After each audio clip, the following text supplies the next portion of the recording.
ini, juga para hamba-hamba Tuhan bersama sidang jemaat dari manapun juga, dari kota Ambon, dari luar kota Ambon, luar pulau, semua yang sudah juga mendukung, juga tangan-tangan yang sudah berkorban dalam bentuk apapun juga, dalam bentuk doa, dalam bentuk keuangan dan lain-lain, juga dalam bentuk diskon-diskon, ya pemilik hotel yang sudah banyak mendiskon, memberikan gratis 10 kamar, masih didiskon lagi. Aku kalau tidak salah mestinya bayar 13 juta, beliau tidak mau setelah mendengar firman tadi malam, tidak mau lagi 10 juta saja, didiskon lagi, didiskon lagi. So, ya, ini semua hanya untuk kemuliaan, keagungan nama Tuhan. Puji Tuhan. Juga saya dengan kerendahan hati, kami dengan kerendahan hati mohon dukungan doa dari Bapak Ibu Saudara sekalian. Masih banyak tugas kami di tahun ini dan juga tahun-tahun mendatang. Sudah ada tempat-tempat yang harus dikunjungi. Ya, bulan 9 ini kami ke Sidikalang, Sumatera Utara, bulan 10 ke Medan. Tentunya saya umumkan, dan juga jika Bapak Ibu merindu untuk datang, dipersilakan, tanpa undangan pun dipersilakan. Ya, tetap kami akan menampung secara cuma-cuma. Ya, itu Sidikalang, kemudian di Medan, Sumatera Utara, kemudian di Jakarta pada bulan 11 di Jakarta, dan bulan 12 di Pulau Nias, ya, di Pulau Nias.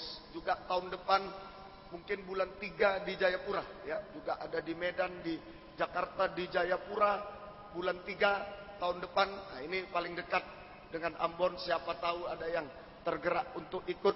Ada Bapak Alek Anto sebagai ketua panitia di sana. Baik, saudaraku ya, juga ada kunjungan ke luar negeri jika Tuhan izinkan, ke Eropa bulan 6 yang akan datang. Kalau saudara mau ikut boleh juga, saudaraku ya, mendaftar di Malang, saudaraku, tentu tiketnya bayar masing-masing.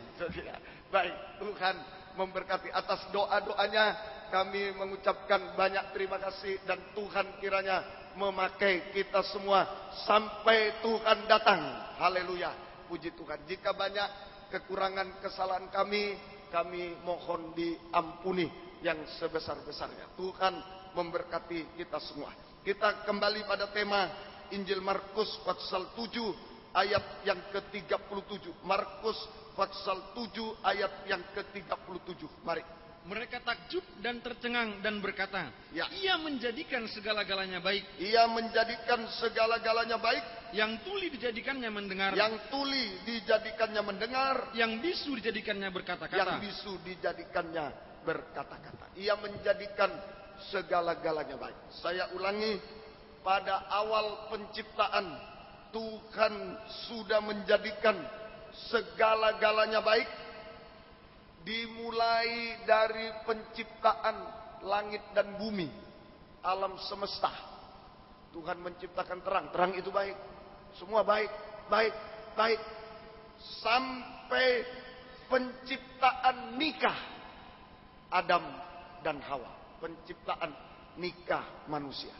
Saya ulangi, pada awal penciptaan Tuhan sudah menciptakan segala-galanya baik. Mulai dari penciptaan langit dan bumi, alam semesta, terus sampai binatang diciptakan, terus sampai terakhir penciptaan nikah manusia, nikah Adam dan Hawa.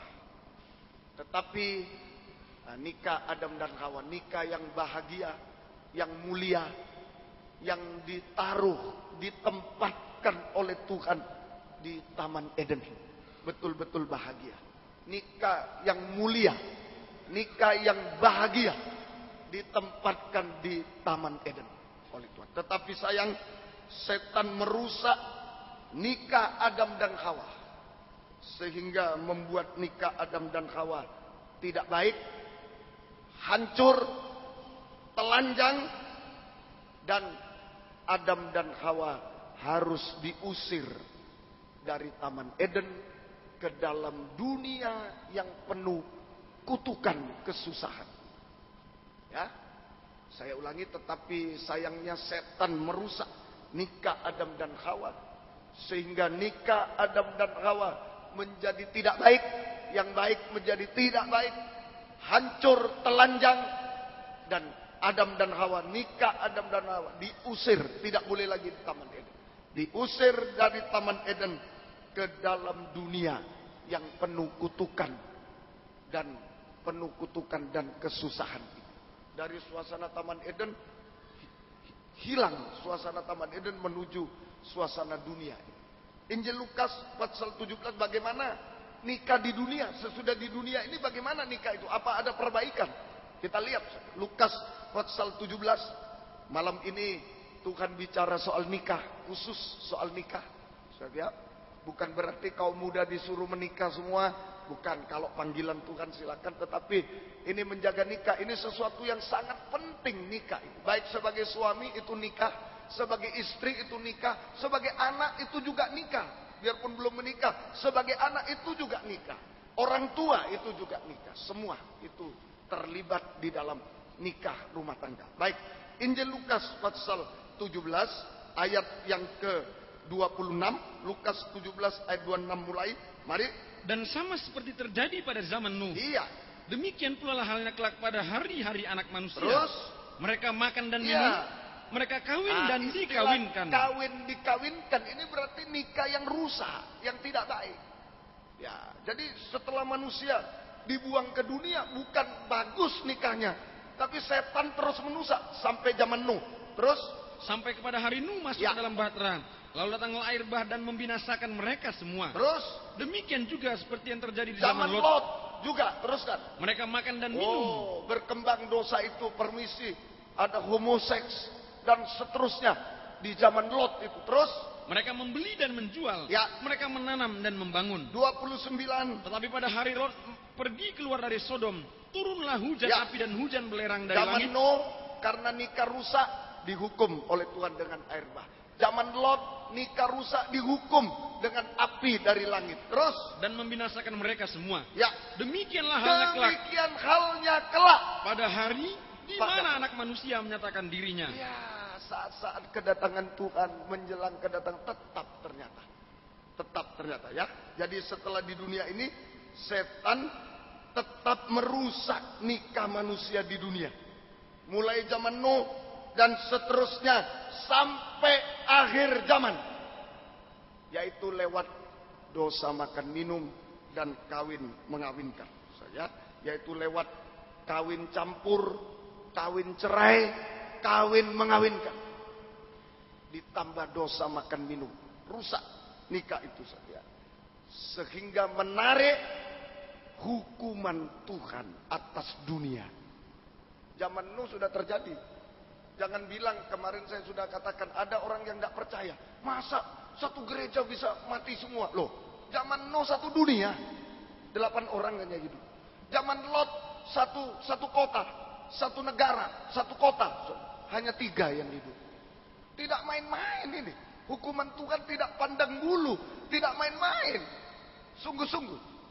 Ini ternyata setan terus mengejar, merusak nikah manusia di dunia sejak zaman Nuh sampai zaman akhir, yaitu lewat kawin campur, kawin cerai, kawin mengawinkan, dan dosa makan minum. Sampai hukuman Tuhan datang atas dunia. Tadi dinyanyikan oleh gereja Elim Tabernakel, ya. Hukuman Tuhan, itulah 2 Petrus pasal 3. Api yang dari langit datang ke dunia ini. Hukuman Tuhan, api dari langit akan membakar dunia ini sampai api neraka. Itu nikah yang tidak baik, nikah yang hancur, nikah yang telanjang seperti Adam dan Hawa itu. Ya. Jadi banyak nikah yang hancur di bumi ini pada akhir zaman. Banyak nikah yang hancur, yang telanjang di dunia ini pada akhir zaman, menjelang kedatangan Yesus kedua kali. Kalau nikah hancur paling sedikit korbannya 2. Paling sedikit korbannya 2, suami istri. Kalau punya anak 1, korbannya 3. Kalau punya anak 2, korbannya 4. Dan seterusnya. Dan seterusnya. Korban Perang Dunia Pertama Perang Dunia Kedua bisa dihitung. Ada statistiknya.